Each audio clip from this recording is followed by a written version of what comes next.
अस्सलाम वालेकुम नाजरीन, पाकिस्तान खबर टीवी के प्रोग्राम माइंड गेज के साथ मैं हूं खालिद भट्टी। आज के इस प्रोग्राम में हम बात करेंगे कि इमरान खान साहब ने जो फाइनल कॉल दी थी और एक लॉन्ग मार्च का हुक्म दिया था तहरीक इंसाफ को कि वो इस्लामाबाद पहुंचे और डी चौक पहुंचे और उस वक्त तक वहां धरना दें जब तक कि इमरान खान साहब को रिहा ना कर दिया जाए, तहरीक इंसाफ का जो छीना हुआ मैंडेट है वो उनको वापस ना मिल जाए और तमाम असीरान जो हैं, जो सियासी कैदी हैं पीटीआई के, वो रिहा ना हो जाएं। ये वो बेसिक मुतालबात है। 26वीं आईनी तरमीम का खात्मा ना हो जाए, उसको वापस ना ले लिया जाए, तो तहरीक इंसाफ उस वक्त तक भरपूर एहतजाज जो है वो करेगी। 24 को कॉल दी गई थी, कल 24 था, इतवार था, गुजर गया। हुकूमत ने वही किया जो हुकूमतें करती हैं। उन्होंने रास्ते बंद किए, उन्होंने मोटरवेज बंद की, हाईवेज बंद की और लोगों की आमदोरफ्त जो है उसको महदूद किया। लेकिन तहरीक इंसाफ की स्ट्रेटजी ये थी और तहरीक इंसाफ का ये दावा था कि इस दफ़ा हम मुख्तलिफ हिकमत अमली के साथ जाएंगे और हम हुकूमत को सरप्राइज देंगे। मुझे लगता यह है कि जो एहतजाज की कैफियत हुई है अब तक, उसने खुद तहरीक इंसाफ को सरप्राइज मिल गया। वो सरप्राइज क्या है? तहरीक इंसाफ की हिकमत अमली ये थी कि लाहौर में, कराची में, मुल्तान में, फैसलाबाद में, मियांवाली में, भक्कर में, झंग में और मुल्क के बाकी हिस्सों में, जेलम में, पिंडी में लोग निकलेंगे। जहां लोग निकलेंगे, गुजरात में, गुजरांवाला में लोग निकलेंगे, जहां पुलिस उनको रोकेगी क्योंकि बड़ी तादाद में लोग निकलेंगे, तसादम होगा, तो वहां पर धरना देके पीटीआई के कारकुन और लीडरान बैठ जाएंगे। पाकिस्तान के किसी भी एक शहर में ऐसा नहीं हुआ। और जो मरकजी काफिला है, क्योंकि सारी उम्मीदें तो वाबस्ता थी कि जो है वो पेशावर से एक बड़ा काफिला जो है वो पहुंचेगा, जिसकी क़यादत अली मीर गंडापुर साहब और मोहतरमा बुशरा बीबी जो हैं वो कर रही हैं। आज 25 तारीख है, अभी तक वो इस्लामाबाद की हदूद में दाखिल नहीं हुए हैं। अभी तक वो कल से पेशावर से निकले हुए हैं, उसके बाद स्वाबी इंटरचेंज और फिर वहाँ से वो मोटरवे पे चढ़े हैं। पेशावर से अगर आप डायरेक्ट आए, बहुत स्लो भी आए, तो 3 से 4 घंटे में आप इस्लामाबाद पहुँच जाते हैं, लेकिन अभी तक नहीं पहुँचे। रात भी उन्होंने वहीं गुजारी। वो कह रहे हैं रुकावटें हैं, वो रुकावटें हटाते हैं, टीयर गैसिंग हो रही है, ये सारे शिकवे शिकायत आ रहे हैं। लेकिन तहरीक इंसाफ एक दफ़ा फिर इस पूरे एहतजाज के दौरान एक्सपोज हुई है। एक्सपोज क्या हुई है? इसमें कोई शक नहीं है कि इमरान खान साहब इस वक्त भी पाकिस्तान के सबसे मकबूल लीडर हैं। पॉपुलैरिटी, शख्सी मकबूलियत के एतबार से वो नंबर 1 है, इसमें कोई शक नहीं है। लेकिन तहरीक इंसाफ का तंजीमी ढांचा ख़त्म हो चुका है। मुजामती तहरीक में, इंतखाबात में वोटर्स निकल आते हैं, आपके वोटर आपको निकल आते हैं। अगर नाज़रीन आपको याद हो तो जब मियां नवाज शरीफ लीडर बने थे 90 के इलेक्शन के बाद, तो उनके पास एक्टिविस्ट नहीं थे, उनके पास कारकुन नहीं थे, उनके पास तंजीम नहीं थी, उनके पास वोटर्स थे।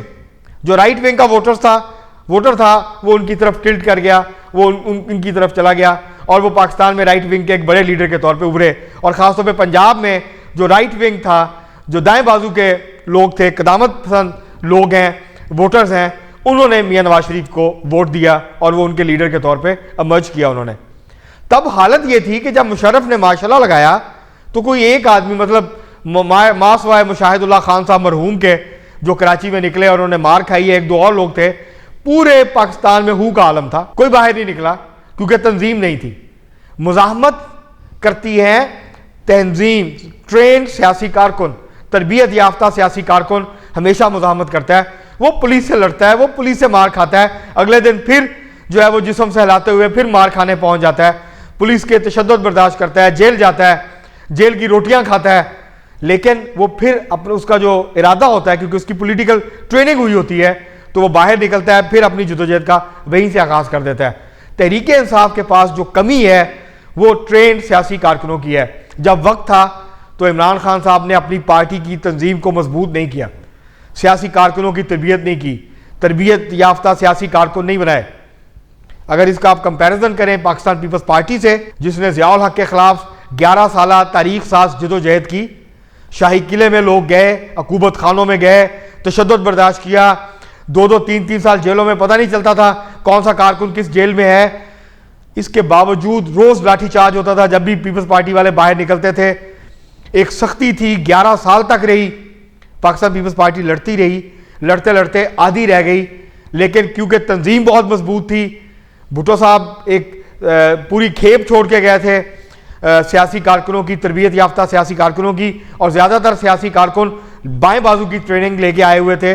वो एक तजर्बाकार सियासी कारकुन थे, वो समझते थे सियासत को। उन्होंने अपने हालात के मुताबिक जो है वो जिदोजहद की, तहरीक साज जिदोजहद की। तहरीक इंसाफ क्यों नाकाम हो रही है बार बार? तहरीक इंसाफ बार बार एक ही तरह की हिकमत अमली अपना रही है जो कि नाकाम हो रही है। ना बस लाहौर में कल 200 लोग भी नहीं निकले, पूरे लाहौर में 1.5 करोड़ की लाहौर की आबादी है। तहरीक इंसाफ का पूरा स्ट्रक्चर तितर बितर हो, गिरफ्तार हुए हैं कुछ लोग, पिंडी में गिरफ्तार हुए, इस्लामाबाद में गिरफ्तार हुए, मुल्तान में अहमद डोगर गिरफ्तार हुए, जैन कुरैशी गिरफ्तार हुए, और लोग भी गिरफ्तार हुए मुख्तलिफ जगहों पर। लेकिन जो एक सीन क्रिएट कर सकती थी तहरीक इंसाफ, वो भी नहीं कर पाई है। तो इससे आप अंदाजा लगा सकते हैं कि पंजाब में, सिंध में, बलूचिस्तान में ये जो एहतजाज था ये बुरी तरह से नाकाम हुआ है।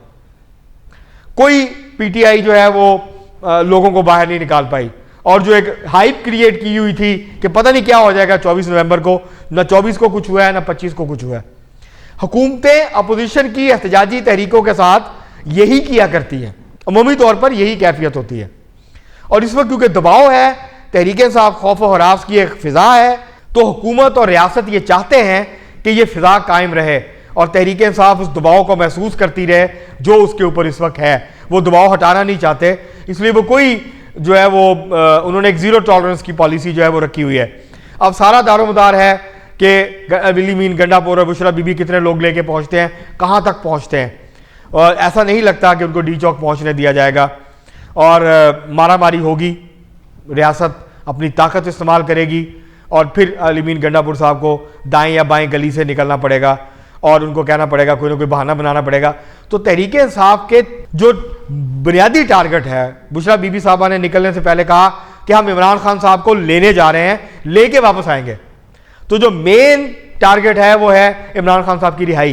क्या इस एहतजाज के नतीजे में इमरान खान साहब बाहर आएंगे? नहीं आएंगे। क्या इस हिकमत अमली के नतीजे में इमरान खान साहब बाहर आएंगे? नहीं आएंगे। तहरीक इंसाफ को अपनी हिकमत अमली तब्दील करनी पड़ेगी अगर उन्होंने खान साहब को बाहर निकालना है, और वो हमें पता है। वो जो कुछ पीपल्स पार्टी की क़यादत करती रही है, नून लीग की क़यादत करती रही है, वो उनको वो करना पड़ेगा। इसके बगैर इमरान खान साहब बाहर आते नज़र नहीं आते। दूसरा इशू ये है कि एहतजाज के लिए जो मैंने पहले कहा, ना वो तंजीम है, ना मुनज़्ज़म ढांचा है, ना तरबियत याफ्ता सियासी कारकुन है। आप वोट डालने निकाल सकते हैं लोगों को, लोग वोट डाल देंगे आपको। अभी भी आप इलेक्शन करवा लें, तहरीक इंसाफ को बड़ी तादाद में वोट पड़ेगा, लेकिन एहतजाज नहीं होगा, मुज़ाहमत नहीं हो सकती इस तरह जिस तरह तहरीक इंसाफ मुज़ाहमत करने की कोशिश कर रही है। इमरान खान साहब की पॉपुलैरिटी वोट्स की हद तक है, वो ट्रांसलेट नहीं होती है एक्शन में, एजिटेशन में, मुज़ाहमत में, जदोजहद में। उसके लिए एक अलग तरह की ब्रीड चाहिए सियासी कारकुनों की, वो नहीं है तहरीक इंसाफ के पास। तहरीक इंसाफ इसको रियलाइज़ नहीं कर रही और एक गलती के बाद दूसरी गलती कर रही है। ये जो तहरीक इंसाफ ने किया और ये बुरी तरह नाकाम हुआ है, अगर ये इस्लामाबाद में डी चौक तक नहीं पहुंच सकते, फिजल आउट हो जाते हैं, इसका तहरीक इंसाफ को बहुत बड़ा सियासी नुकसान होगा। तहरीक इंसाफ आइंदा कई महीनों तक सर नहीं उठा पाएगी दोबारा। तहरीक इंसाफ किसी और एहतजाज की कॉल नहीं दे पाएगी, और इससे अगर ऐसा हुआ तो फिर बहुत ज़्यादा सख्ती होगी। तहरीक इंसाफ की गिरफ्तारियाँ होंगी, अभी भी हो रही हैं, मज़ीद गिरफ्तारियाँ होंगी।